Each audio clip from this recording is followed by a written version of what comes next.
है the news post. वक्त तो चले खबरों में तेजी से अपडेट करने का, लेकिन इससे पहले अगर नहीं किया है आपने द न्यूज पोस्ट को सब्सक्राइब, तो सबसे पहले चैनल को सब्सक्राइब करें, बेल आइकन पर क्लिक करना ना भूलें, क्योंकि इससे मिलती रहेगी आपको तमाम अपडेट। तो चलिए बिना वक्त जाया किए शुरू करते हैं आज की बुलेटिन की।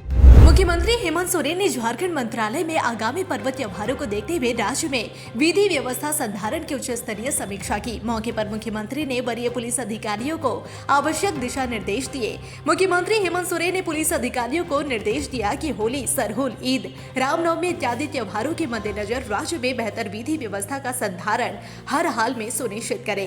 पर्व त्योहारों का उत्सव अपराध मुक्त वातावरण में आपसी प्रेम सौहार्द के साथ मनाया जाना चाहिए। झारखंड में विधि व्यवस्था को लेकर झारखंड मंत्रालय में मुख्यमंत्री हेमंत सोरेन ने की हाई लेवल बैठक में डीजीपी समेत गृह सचिव और सभी पुलिस अधिकारी मौजूद थे। बैठक कई मायनों में खास और अहम है। डीजीपी अनुराग गुप्ता ने कहा कि आने वाले त्योहार को देखते हुए मुख्यमंत्री ने बैठक बुलाई थी। राज्य की विधि व्यवस्था कैसे बेहतर रहे, इस पर कई बिंदुओं पर चर्चा हुई है। उन्होंने कहा कि बैठक में विधि व्यवस्था बेहतर रहे, इस पर मंथन किया जा रहा है। आने वाले दिनों में कई त्योहार है जिसमें कहीं भी विधि व्यवस्था में व्यवधान उत्पन्न ना हो, इसका खास ख्याल रखने का निर्देश मुख्यमंत्री ने दिया है। झारखंड सरकार की कैबिनेट बैठक खत्म हो गई है। इस बैठक की अध्यक्षता सीएम हेमंत सोरेन ने की। इसमें कुल 31 प्रस्ताव पारित किए गए। बैठक के दौरान कई विभागों के अधिकारी मौजूद रहे। कैबिनेट की बैठक में जेपीएससी का अध्यक्ष बनाए जाने के प्रस्ताव को घटनोत्तर स्वीकृति, उच्च न्यायालय के आदेश पर 3 कर्मियों की सेवानिवृत्त स्वर्गीय नागेंद्र सिन्हा एयर एम्बुलेंस से ले जाने के व्यय की मंजूरी और मांझी जैविक उद्यान में भगवान बिरसा की प्रतिमा लगाने से संबंधित कई प्रस्ताव मंजूर किए गए। कुख्यात गैंगस्टर अमन साहू के एनकाउंटर के बाद पुलिस को बड़ी सफलता हाथ लगी है। पुलिस ने अमन साहू गिरोह के 3 गुर्गों को गिरफ्तार कर लिया। गिरफ्तार अपराधियों में समीर कुमार बागची उर्फ कल्लू बंगाली, अजय सिंह और वसीम अंसारी शामिल है।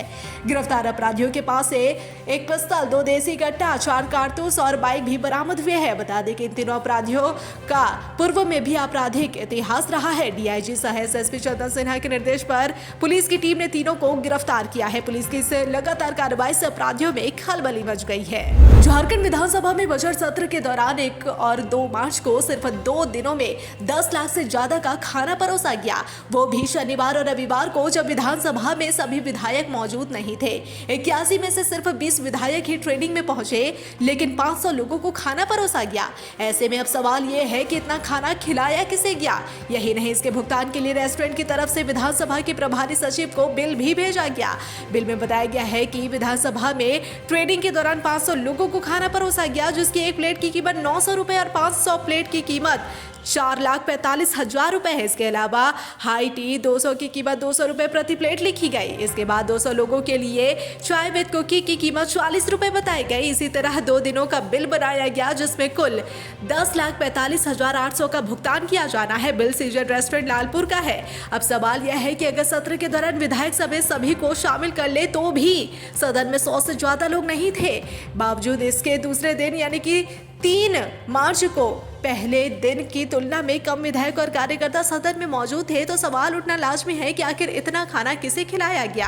कुख्यात साहू एनकाउंटर मामले में चैनपुर थाने में प्राथमिकी दर्ज कराई गई है। एटीएस के पदाधिकारी प्रमोद कुमार सिंह के आवेदन पर प्राथमिकी दर्ज हुई है। एनकाउंटर स्पेशलिस्ट प्रमोद कुमार सिंह ने ही अमन को ढेर किया है। इस मामले में पुलिस का दावा है कि एनकाउंटर में पुलिस की ओर से 38 राउंड गोलियां चलाई गई। यह भी बताया गया है कि जब अमन साहू को रायपुर जेल से लेकर टीम आ रही थी, उसी समय 6 से अधिक की संख्या में आए अपराधियों ने पुलिस की गाड़ी पर हमला कर दिया था।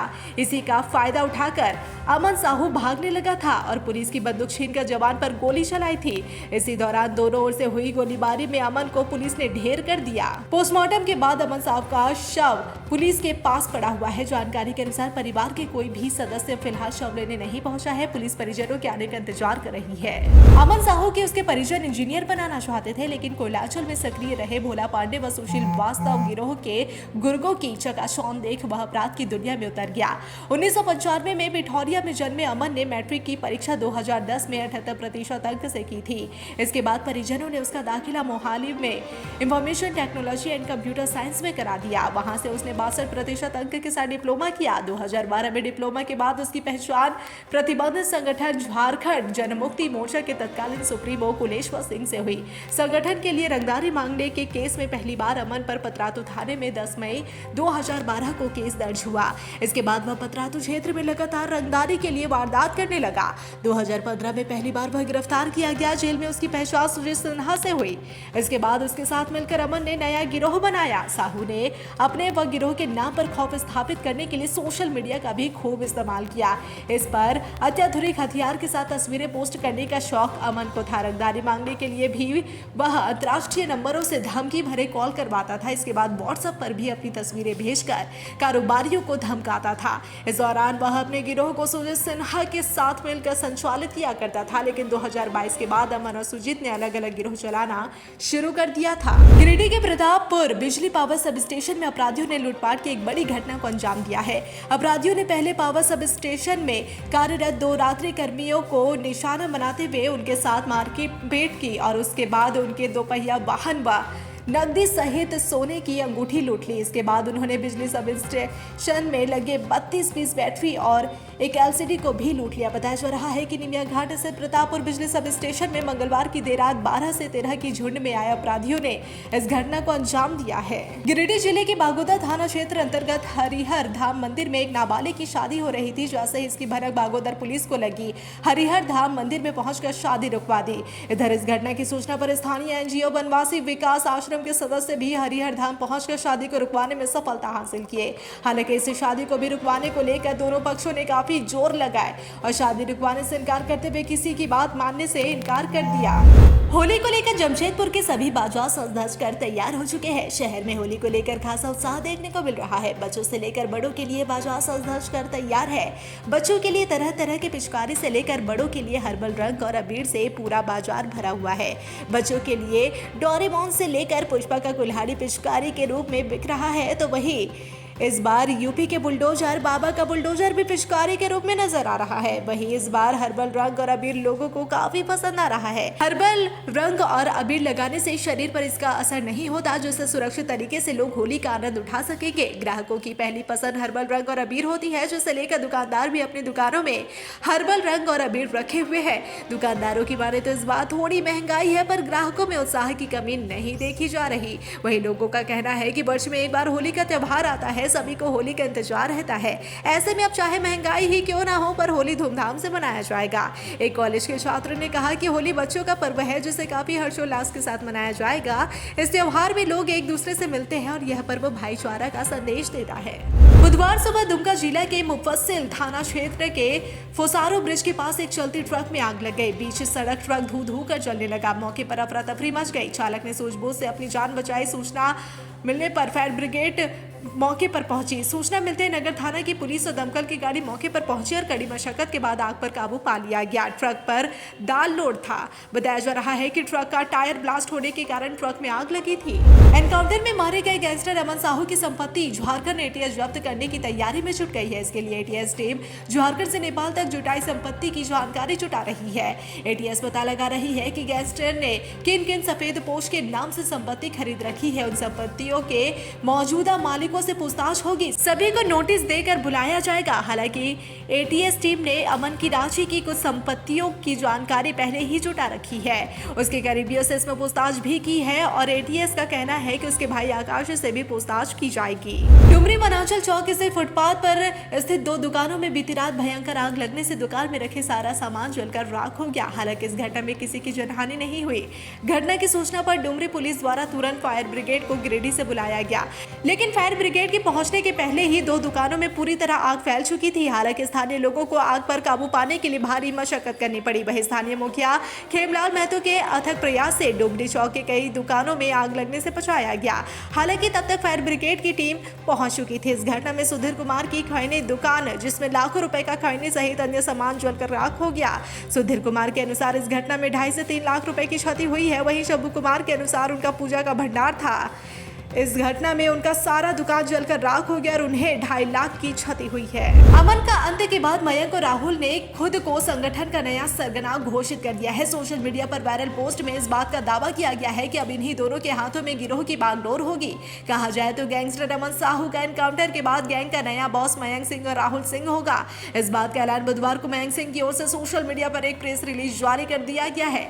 आपको बता दें कि मयंक सिंह के नाम के फेसबुक अकाउंट पर प्रेस रिलीज शेयर किया गया है जो अब खूब वायरल हो रहा है। वही रिलीज में दावा किया गया है कि अमन साहू को फर्जी एनकाउंटर में मारा गया। कुख्यात गैंगस्टर अमन साहू के एनकाउंटर के बाद पुलिस को बड़ी सफलता हाथ लगी है। पुलिस ने अमन साहू गिरोह के 3 गुर्गों को गिरफ्तार कर लिया। गिरफ्तार अपराधियों में समीर कुमार बागची उर्फ कल्लू बंगाली, अजय सिंह और वसीम अंसारी शामिल है।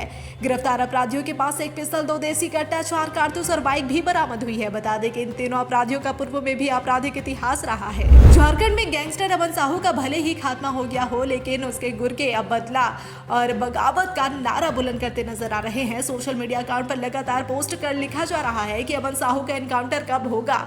एक बार फिर से स्पष्ट चुनौती दी जा रही है। मालूम हो कि अमन साहू गैंग सोशल मीडिया पर काफी एक्टिव है। किसी भी घटना को अंजाम देने के बाद सोशल मीडिया पर लेकर घटना की जिम्मेदारी लेता है। अब जबकि अमन साहू का एनकाउंटर हो गया है, इसके बाद भी अमन के सोशल मीडिया अकाउंट और पेज से कई पोस्ट किए गए हैं। अमन साहू के अकाउंट से पहली पोस्ट की गई जिसमें मिस यू बॉस लिखा है। इसमें अमन साहू की तस्वीर लगाई गई है और साथ में एक इमोशनल गाना भी है। इस पर हजारों कमेंट आए हैं जिसमें लोग अमन साहू के एनकाउंटर को गलत बता रहे हैं और इसे एक साजिश का हिस्सा बता रहे हैं। गैंगस्टर अमन साहू बॉस के फेसबुक अकाउंट से दूसरी पोस्ट की गई है और पुलिस को खुली चुनौती दी गई है और कहा गया है कि सबका बदला लिया जाएगा।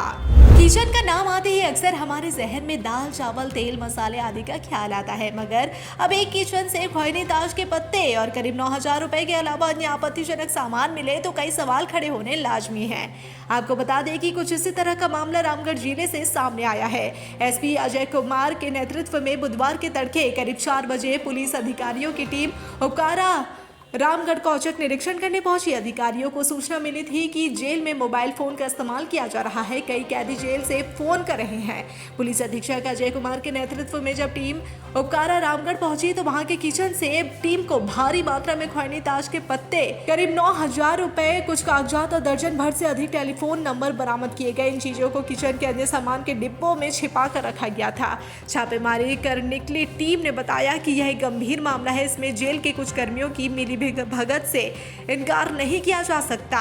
एसपी ने बताया कि इसकी जांच शुरू कर दी गई है, जल्द ही आगे की कार्रवाई की जाएगी। होली से पहले पुलिस और उत्पाद विभाग की ओर से बड़ी कार्रवाई की गई है। आपको बता दें कि होली को लेकर रामगढ़ डीसी चंदन कुमार के निर्देश पर बुधवार की सुबह उत्पाद बल व सशस्त्र गृह रक्षकों ने स्थानीय पुलिस के सहयोग से गोला के कामता गांव में सघन और व्यापक छापेमारी अभियान चलाया। इस दौरान करीब 10 अवैध शराब भट्टियों को नष्ट किया गया। इस दौरान पुलिस ने 2000 किलोग्राम जावा महुआ व 200 लीटर अवैध महुआ शराब बरामद कर जब्त किया।